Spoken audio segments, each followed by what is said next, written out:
Queridos irmãos e amigos, desejo que a paz do Senhor Jesus esteja sobre cada vida e em cada coração. Nos últimos dias, conversando com alguns irmãos, eu compartilhei com eles a intenção de fazer um estudo sobre um assunto que pode ser que poucas pessoas tenham conhecimento. Na verdade, o estudo que eu gostaria de fazer se transformou nessa mensagem. E porque o assunto é pouco conhecido, infelizmente muitos irmãos em Cristo, cristãos autênticos e sinceros e fiéis a Deus, têm cometido o que eu poderia dizer, alguns erros em relação a outros irmãos que também são servos de Deus, fiéis, autênticos, verdadeiros convertidos ao Senhor Jesus. Isso que eu vou compartilhar hoje pode, de alguma forma, trazer algum tipo de competição ou divisão entre os irmãos em Cristo, e eu tenho visto isso. E muito tem me incomodado essa infeliz realidade na Igreja de Cristo. Uma divisão que não contribui em nada para o crescimento do reino de Deus na face da terra. O texto bíblico base para esta mensagem se encontra em Mateus capítulo 12, versículos 25 e 26, quando Jesus, ao curar o endemoniado, cego e surdo, foi acusado pelos fariseus que disseram que Jesus estava expulsando os demônios pelo poder de Belzebu, o maioral dos demônios. Então Jesus respondeu: todo reino dividido contra si mesmo ficará deserto, e toda cidade ou casa dividida contra si mesma não subsistirá. Se Satanás expele Satanás, dividido está contra si mesmo, como, pois, subsistirá o seu reino? Isso Jesus disse, respondendo à acusação dos fariseus. Depois dessa introdução, eu gostaria de dizer que é exatamente esse o título da mensagem. Como pode um reino dividido contra si mesmo subsistir? Como ele pode prevalecer? Entrando na mensagem, irmãos, eu acredito que todos aqueles que servem a Cristo, principalmente aqueles que têm mais tempo de carreira cristã, todos nós sabemos que a Bíblia é rica em doutrinas, que não são nada mais, nada menos que os ensinos que Deus quer nos transmitir para que vivamos uma vida espiritual frutífera em sua presença, obedecendo sua palavra e vivendo de acordo com a sua vontade. Muitas dessas doutrinas bíblicas são consideradas doutrinas fundamentais da fé cristã. E essas doutrinas fundamentais, essas doutrinas bíblicas fundamentais, são aquelas que não permitem senão uma só interpretação. E essas doutrinas bíblicas fiéis devem estar no coração de todo cristão autêntico. Toda igreja evangélica autêntica crê nas doutrinas fundamentais da Bíblia, que são muito bem estudadas na parte da teologia que nós chamamos de teologia sistemática. Toda igreja que não prega de acordo com as doutrinas fundamentais da fé cristã estarão em desacordo com os ensinos bíblicos. E é por isso que é importante que os cristãos tenham um bom conhecimento da teologia sistemática que tenham um bom conhecimento da teologia sistemática, pois tal conhecimento vai protegê-los dos ataques das doutrinas de demônios e espíritos enganadores, como disse o apóstolo Paulo em 1 Timóteo, no capítulo 4, versículos 1 a 3. Dentre as doutrinas bíblicas fundamentais que os cristãos precisam arraigar a sua fé, ou seja, criar raízes na sua fé, estão a divindade e a humanidade de Jesus. Na cristologia, que é o estudo de Jesus, nós aprendemos que Jesus é verdadeiro Deus e verdadeiro homem. Outra doutrina muito importante, que é muito atacada pelos ensinos antibíblicos, está relacionada ao Espírito Santo. Na pneumatologia, que é o estudo sobre o Espírito Santo, também chamado de paracletologia, nós aprendemos que o Espírito Santo é Deus e é uma pessoa, a terceira pessoa da Trindade divina. Outra doutrina fundamental para o cristianismo autêntico é a própria doutrina da Trindade, pois nós cremos no Deus triuno, Pai, Filho e Espírito Santo, o Deus trino em personalidade e uno em divindade. Há muitas outras doutrinas bíblicas fundamentais, como o perdão dos pecados pela morte vicária e expiatória de Jesus Cristo na cruz do Calvário. A morte vicária porque foi substitutiva, ou seja, Jesus morreu em nosso lugar. Vicário do latim significa substituto.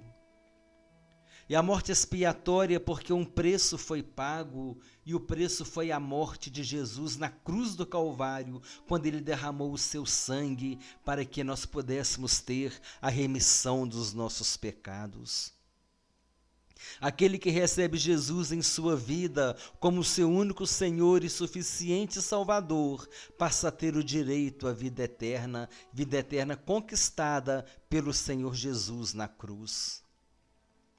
Muitas outras doutrinas bíblicas fundamentais, que são consideradas doutrinas primárias. As doutrinas fundamentais são as doutrinas primárias. Elas são estudadas na teologia sistemática, dentre elas a ressurreição de Jesus. Paulo disse que se nós não cremos que Jesus ressuscitou, vã é a nossa fé. O novo nascimento, a experiência do novo nascimento. Nós somos uma nova criatura em Cristo Jesus. A doutrina da filiação divina, nós somos feitos filhos adotivos de Deus. Herdeiros de Deus e co-herdeiros com Cristo, nós vamos herdar junto com o Senhor Jesus a herança celestial. Somos herdeiros de Deus e co-herdeiros com Cristo. A doutrina do arrependimento, dentre outras doutrinas. Jesus disse: arrependei-vos, porque está próximo o reino de Deus. São doutrinas bíblicas primárias, ou seja, doutrinas que não permitem que haja uma outra interpretação. E se houver alguma interpretação nessas doutrinas bíblicas primárias, elas devem ser rejeitadas pelo cristão autêntico, porque qualquer interpretação que seja diferente daquilo que a Bíblia nos traz, nós que cremos que a Bíblia é infalível e fiel palavra de Deus, nós não poderemos aceitar. As doutrinas primárias são preceitos bíblicos inegociáveis. No entanto, há outras doutrinas que são consideradas doutrinas secundárias. Doutrinas secundárias são aquelas que permitem mais de uma interpretação. É exatamente nesse campo que muitas vezes cristãos que possuem interpretações diferentes ficam se questionando a tal ponto de um questionar se aquele que discorda de sua interpretação, ele questiona se esse irmão está salvo. Dentre essas doutrinas que também são bíblicas, Gostaria de destacar algumas com a intenção de trazer à luz um esclarecimento muito sério. E o esclarecimento é este: Jesus Cristo é suficiente para me salvar. Eu não posso questionar a salvação de um irmão em Cristo, porque ele pensa de um modo diferente de mim. A primeira doutrina bíblica secundária que eu gostaria de considerar é uma doutrina que fala sobre a formação do homem. Se o homem possui corpo, alma e espírito. Por um lado, há uma linha de pensamento que crê que o homem é uma tricotomia, ou seja, ele é formado por 3 partes: o corpo, a alma e o espírito. Para essa linha de pensamento, a alma e o espírito são coisas diferentes. Por outro lado, existe uma linha de pensamento chamada dicotomia, que acredita que o homem é formado somente de corpo e alma, e que a alma e o espírito são a mesma coisa. O interessante é que os defensores da tricotomia e da dicotomia, eles apresentam fundamentação bíblica para basear as suas interpretações. Outra doutrina que é muito importante, pois é uma das ordenanças de Jesus, é o batismo. Além do batismo, a outra ordenança que Jesus deixou foi a celebração da ceia do Senhor até que Ele venha. A respeito do batismo, todos nós sabemos que muitas igrejas defendem o batismo por imersão, e há cristãos que afirmam que este é o único modo correto de ser batizado. Quando assim afirmam, questionam até mesmo se o batismo por aspersão é válido. O batismo por imersão tem fundamentação bíblica, e dentre as referências nós podemos citar o próprio batismo de João, quando João ia no Rio Jordão, e João Batista mesmo chegou a batizar Jesus por imersão. João costumava ir a uma região chamada Edom para batizar, porque ali havia muitas águas. Entendemos que o batismo de João Batista era o batismo por imersão. Nós também temos a referência na qual Filipe batizou o eunuco em Atos capítulo 8. E nessa passagem dá a entender que o batismo também foi por imersão, porque a Bíblia diz que o eunuco saiu da água cheio de júbilo. Ora, se ele saiu da água, porque ele entrou na água. Então a interpretação é que ele tenha sido batizado por imersão. No entanto, há aqueles que defendem o batismo por aspersão e usam como referência o dia em que Pedro pregou em Atos capítulo 2 e quase 3.000 almas se converteram e foram batizadas. E ao questionamento como aquelas quase 3.000 almas conseguiram ser batizadas por imersão em um só dia pelos apóstolos. Talvez até tenham sido, mas há esse questionamento. Quando Pedro orou pelos samaritanos, eles receberam o Espírito Santo, Pedro perguntou: como nós podemos negar água para que eles sejam batizados? Pedro não disse que era para levá-los a um rio para ser batizado. Quando Pedro disse como podemos negar água para que esses sejam batizados, a interpretação que nós podemos ter é que a água seria trazida para que eles fossem batizados por aspersão. Outro exemplo interessante é o batismo do carcereiro de Filipos e de sua família. A Bíblia diz que naquela mesma noite eles foram batizados. Será que Paulo levou a família do carcereiro e o carcereiro para ser batizado durante a noite num rio? Ou será que o carcereiro de Filipos tinha uma piscina ali para ser batizado? O próprio apóstolo Paulo, batizado por Ananias, parece não ter sido batizado por imersão. De qualquer forma, irmãos, quer seja batizado por aspersão ou por imersão, o importante é que o batizado tenha verdadeira experiência da salvação em Jesus Cristo. Que ele tenha experimentado uma conversão sincera, que ele tenha experimentado um novo nascimento e uma verdadeira entrega de sua vida ao Senhor Jesus Cristo. Isso é que é importante. E esse assunto do batismo por imersão e imersão, ele muitas vezes traz também divisão na igreja, porque fica um questionamento sobre qual é o batismo certo, qual é o batismo errado, que esse aqui vale, que esse aqui não vale. E nós vemos que os cristãos ficam preocupados em convencer o outro qual é o batismo certo.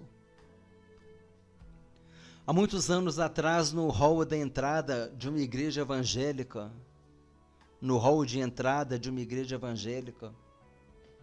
eu vi um quadro muito interessante que foi feito pelos adolescentes daquela igreja. Era um desenho muito bem feito, muito bem ilustrado em uma cartolina. E na frente do desenho, no plano mais próximo daquele desenho, nós víamos dois irmãos discutindo. Esses irmãos estavam com a Bíblia muito bem caracterizados, com terno, gravata. E na caixa de diálogo, esses dois personagens do desenho, eles falavam com a expressão facial de quem estavam bravos, de quem estavam incisivos, um querendo convencer o outro, e um dizia, o batismo é por imersão, e o outro respondia, não, o batismo é por aspersão. E aqueles dois irmãos ficavam discutindo, debatendo qual era o batismo correto. E no plano de fundo daquele desenho nós víamos uma fila de pessoas com semblantes tristes, angustiados. E essas pessoas seguiam um caminho indicado por uma seta, e nessa seta estava escrito inferno. Eu fiquei por um tempo analisando aquele desenho, e acredito que você já tenha entendido a mensagem do desenho. Enquanto aqueles irmãos ficavam discutindo se o batismo era por aspersão ou por imersão, aquelas pessoas estavam sem ouvir o Evangelho, sem ouvir uma mensagem que pode transformar suas vidas, sem ouvir a mensagem do Evangelho, a mensagem da salvação em Jesus Cristo, e estavam seguindo para o inferno. Aqueles irmãos estavam mais preocupados em convencer um ao outro que o seu modo de pensar estava certo do que pregar a mensagem da salvação. Meus irmãos, precisamos ter em mente que a nossa responsabilidade é com a grande comissão para a qual Jesus nos comissionou e nos enviou para pregar o evangelho da salvação e literalmente saquear o inferno. Vamos deixar de ficar debatendo doutrinas que nada definem a respeito da nossa salvação, cheio de orgulho, um querendo ser o certo, o outro querendo ser o certo, um querendo convencer o outro, sendo pescadores de aquário, e vamos pregar o evangelho de arrependimento, vamos para o mundo pregar a salvação em Jesus Cristo, vamos ser saqueadores do inferno. Jesus tem nos chamado para sermos saqueadores do inferno. Vamos meditar a respeito disso. Continuando a mensagem, para concluir, gostaria de fazer considerações sobre outra doutrina bíblica que tem trazido muitos conflitos entre os cristãos, uma espécie de concorrência para ver quem está certo e quem está errado, é a doutrina do arrebatamento da igreja. A respeito do arrebatamento da igreja, há duas linhas de pensamento principais. Há aqueles que creem que a igreja vai ser arrebatada antes da grande tribulação, antes da manifestação do anticristo. Esses irmãos defendem a linha pré-tribulacionista. Pré-tribulacionista porque a igreja vai ser arrebatada antes da grande tribulação. Por outro lado, aqueles que creem que a igreja vai participar um pouco da grande tribulação, E no meio da grande tribulação, o Senhor Jesus vai arrebatar a sua igreja. Quem defende esse pensamento são os mesotribulacionistas, porque a igreja vai ser arrebatada no meio da grande tribulação. Há um bom tempo atrás, talvez mais de um ano, acredito que mais de um ano, eu assisti ao estudo de um irmão mesotribulacionista. E ali, dentre aquelas considerações, ele deixava bem claro que ele questionava se os pré-tribulacionistas estavam salvos. Meus irmãos, o que é isso? Então eu não sou salvo porque eu sou pré-tribulacionista e Jesus só vai salvar os mesotribulacionistas? Eu não sou salvo porque eu sou tricotômico e Jesus só vai salvar os dicotômicos? Eu não sou salvo porque eu sou batizado por imersão e Jesus vai salvar só aqueles que são batizados por aspersão ou por imersão, porque esse é o modo correto de ser batizado? E por causa disso fica questionando a salvação dos irmãos? Isso é muito sério, irmãos. Podemos perceber a vontade que muitos cristãos têm de estarem tão certos a respeito de suas posições que eles chegam a ter ousadia de questionar a salvação do outro cristão que não pensa como ele. E eu posso afirmar que tal posicionamento é o primeiro passo para as heresias que muitas vezes estão presentes nas igrejas evangélicas. Quantas pessoas têm o costume de vincular, ou seja, de ligar e de condicionar a salvação dos outros cristãos porque precisam estar alinhados ao seu modo de pensar? É importante considerar que o objetivo dessa mensagem não é trazer à tona discussão sobre qual é a interpretação correta ou não, mas deixar claro que, independentemente da minha interpretação nessas doutrinas secundárias, por exemplo, como eu já falei, a tricotomia ou dicotomia, o batismo por aspersão ou por imersão, o arrebatamento antes ou durante a grande tribulação, eu estou salvo no Senhor Jesus e Jesus é suficiente para me salvar. Eu não preciso de Jesus e mais alguma coisa. Para ser salvo, eu preciso somente de Jesus, que morreu por mim na cruz do Calvário, e o seu sacrifício é suficiente para me salvar, independente da minha interpretação em doutrinas secundárias. Eu não sou salvo porque eu sou de Jesus e sou tricotômico. Eu não preciso crer na tricotomia ou dicotomia para ser salvo. Quer eu seja tricotômico ou dicotômico, eu estou salvo porque Jesus é suficiente para me salvar. Eu não preciso crer que somente o batismo por imersão é que é o certo, pois eu não posso invalidar o batismo por aspersão.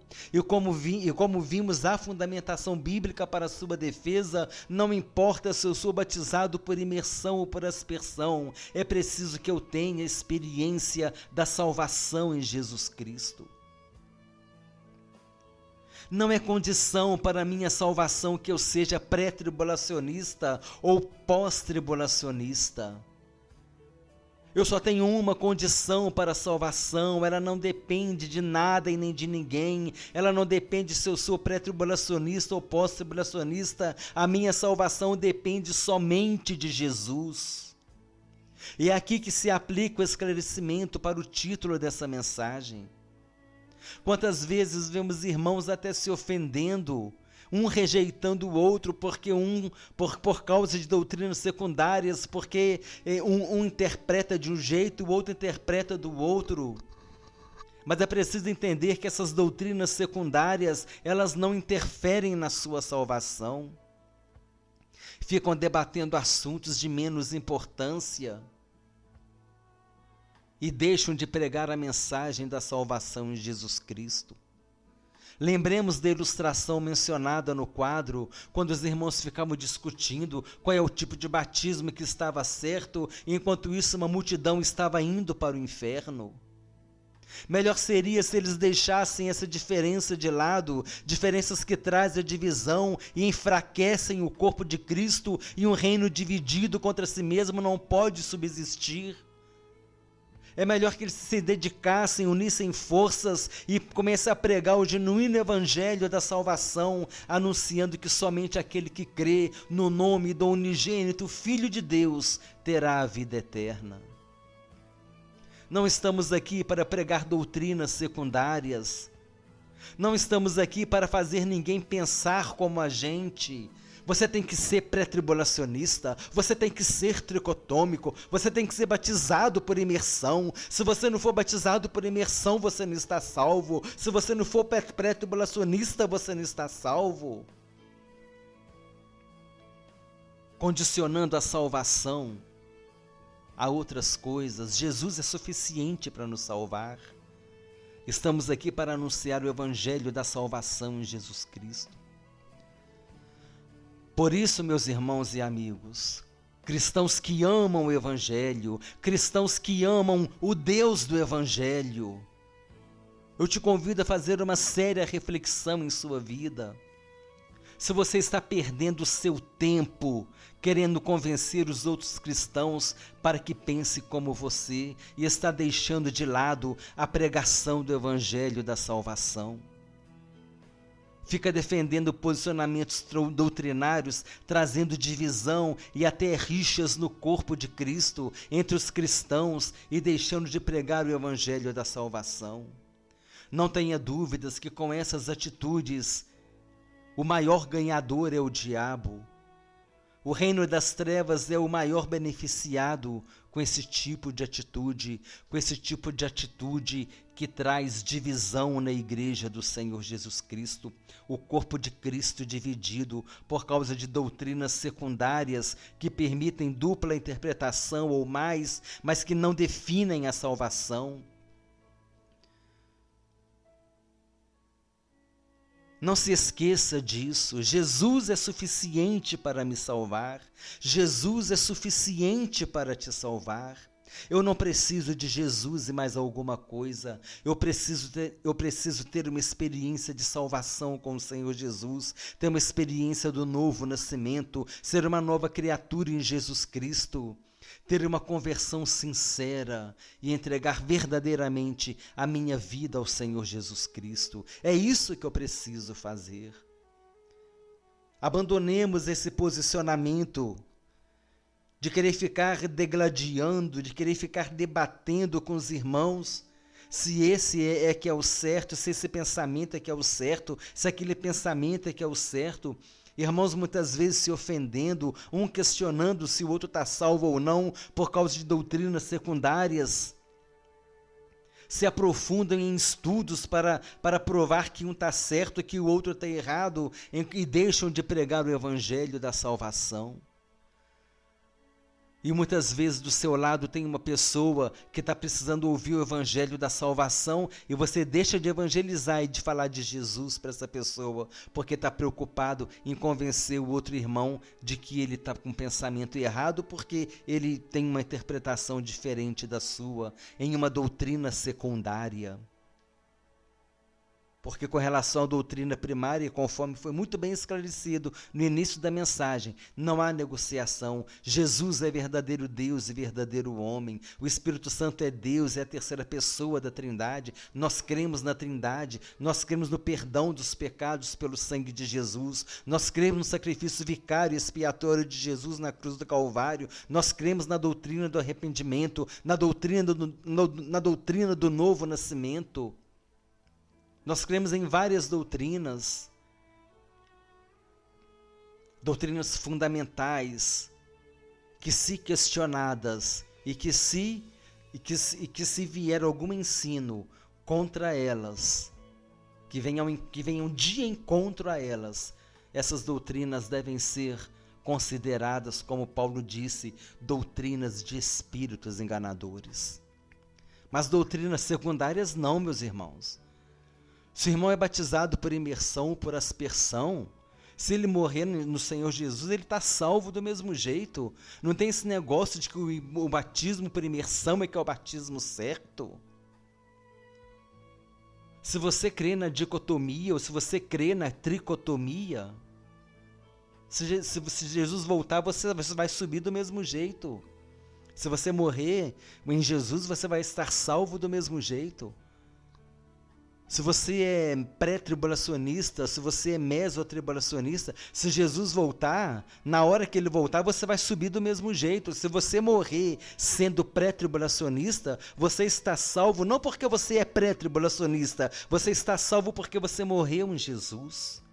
Se você é mesotribulacionista, você está salvo não porque você é mesotribulacionista, você está salvo porque você morreu em Jesus. Não condicione a tua salvação em mais nada e em mais ninguém. A sua salvação está em Jesus. Jesus é o nosso único e suficiente Salvador. E caso você que esteja ouvindo essa mensagem, se você ainda não entregou sua vida para o Senhor Jesus, entregue hoje. Aceite Jesus como seu único Senhor e suficiente Salvador. Porque só Jesus nos dá a vida eterna. Jesus disse, para as minhas ovelhas eu dou a vida eterna.